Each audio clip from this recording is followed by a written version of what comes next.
Happy New Year and welcome to 2021. For those cricket tragics amongst us, India needed 407 runs to win from 132 overs in the third cricket test at the Sydney Cricket Ground.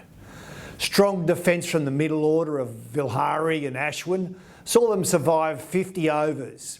Australia could only take 3 wickets in the final day, with the match ending in a draw and a moral victory for India.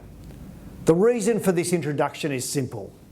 Late on the fourth day of the 5-day test match, virtually every so-called expert gave India no chance of surviving for a draw, let alone a win. They were all anchored by the history of a difficult pitch on the final day at the SCG, and they were all wrong. Share markets are much the same. Experts anchor their arguments based on history and often try to use second-line thinking to get an edge. However, as investors, we can only play what's in front of us. So for 2021, what exactly is in front of us? 10 months after COVID-19 surfaced, nearly 100 million people globally have been infected and close to 2 million people have unfortunately passed away. While the vaccine is coming, the investment ramifications associated with the timing, penetration rate and the vaccine's effectiveness is virtually impossible to predict.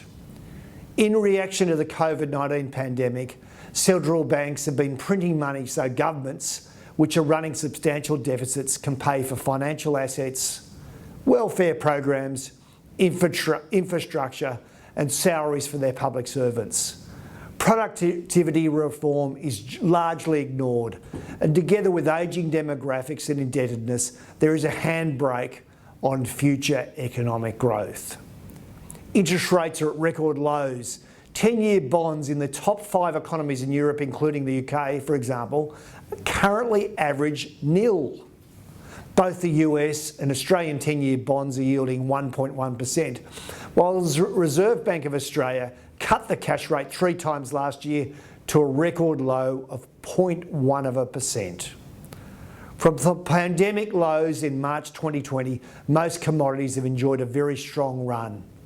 Iron ore at $170 a tonne, copper at $3.60 a pound and gold at $18.50 an ounce are all close to multi-year highs. After troughing at 57 cents, the Australian dollar has rallied 35% to 77 US cents.